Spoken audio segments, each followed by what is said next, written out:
Acțiunea Nuvelei se petrece în Ardeal, în a doua jumătate a secolului al XIX-lea, concentrându-se pe Ghiță și evoluția sa într-o lume plină de violență și corupție.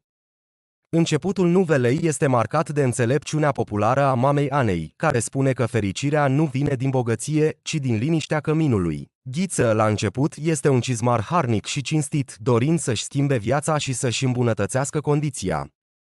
El visează la o viață mai bună, dar aspiră și la liniștea simplei sale colibe, reflectând principiul că trebuie să fii mulțumit cu locul și tradițiile tale. În ciuda sfaturilor soacrei, Ghiță decide să se mute la Moara cu noroc pentru a acumula avere, asumându-și riscurile locului izolat și periculos, cunoscut pentru activitatea tâlharilor. Stabilit la Han prin muncă și hărnicie, împreună cu soția lui, Ana, transformă locul într-un popas plăcut pentru călători, dovedind și o bună capacitate de adaptare. După o perioadă de prosperitate, Ghiță descoperă că adevăratul stăpân al locurilor este Lică Sămădăul, care trimite porcarii săi să mănânce și să bea fără să plătească. Ghiță, prevăzător, își cumpără pistoale, aduce câini și angajează o slugă, dar, chiar de la prima întâlnire cu Lică, realizează intențiile acestuia și refuză colaborarea. Totuși, presat de Lică, care ia toți banii sub formă de împrumut, Ghiță este redus la tăcere și forțat să colaboreze. Prima greșeală majoră a lui Ghiță este acceptarea porcilor de la Lică, iar el începe să facă tot mai multe compromisuri, fiind prins între dorința de a rămâne cinstit și tentația câștigului ușor.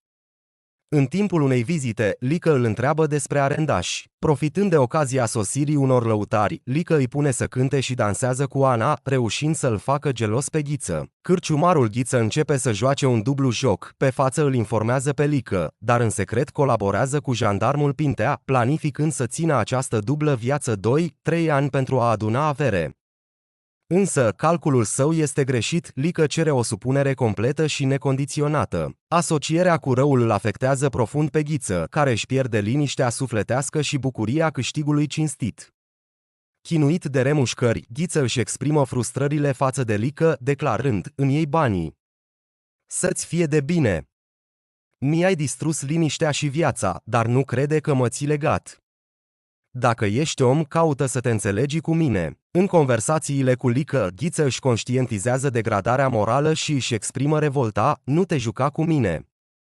Ai făcut să nu mai am multe de pierdut și dacă mă pierd și pe mine, să-ți fie frică." Pe măsură ce devine tot mai subordonat lui Lică, Ghiță se transformă radical, dintr-un om sociabil devine unul închis și preocupat doar de problemele sale, iar armonia și veselia dispar treptat din viața de familie. Gândurile lui Ghiță, care își dorește pentru prima dată să nu fi avut nevastă și copii pentru a putea risca mai mult și câștiga mai mult, sunt un semn al transformării sale într-un avid de câștig. Când conștientizează gravitatea situației, Ghiță își exprimă remușcările profunde, spunând: "Iartă-mă, Ano, iartă-mă, căci eu n-am să mă iert cât o-i trăi pe fața pământului." Pe măsură ce petrece mai mult timp cu Lică Sămădăul, relațiile lui Ghiță cu soția devin din ce în ce mai reci și tensionate. Ana observă că Ghiță este tot mai îndurat și distant, devenind mai de tot ursuz și irascibil.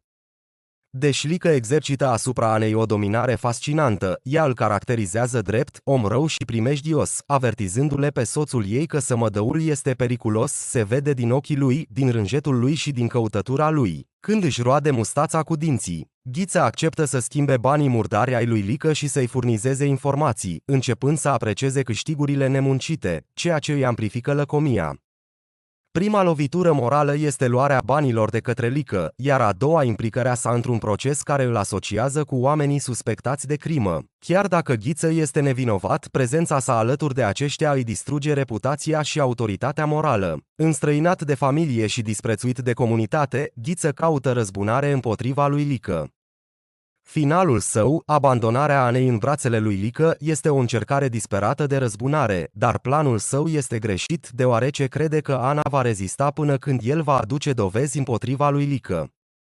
Ana însă cedează, trădându-le pe Ghiță. Ea afirmă: "Tu ești om, Lică", iar Ghiță nu e decât muiere îmbrăcată în haine bărbătești, ba chiar mai rău decât atât.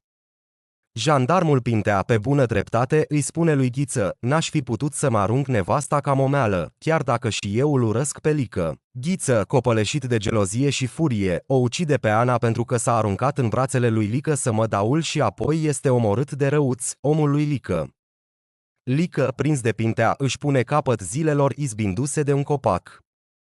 Aceste evenimente constituie punctul culminant al nuvelei, unde fiecare personaj își primește pedeapsa conform faptelor sale. Autorul folosește metafora focului purificator care distruge hanul pentru a sublinia finalul grandios și curățirea urmelor crimelor. Astfel, conflictele se încheie în flăcări, iar naratorul încheie cu sentința finală oferită de bătrână, așa le-a fost dat. Sfârșitul ilustrează faptul că Ghiță a greșit trădându-și tradiția și părăsind munca cinstită pentru a câștiga banii prea ușor.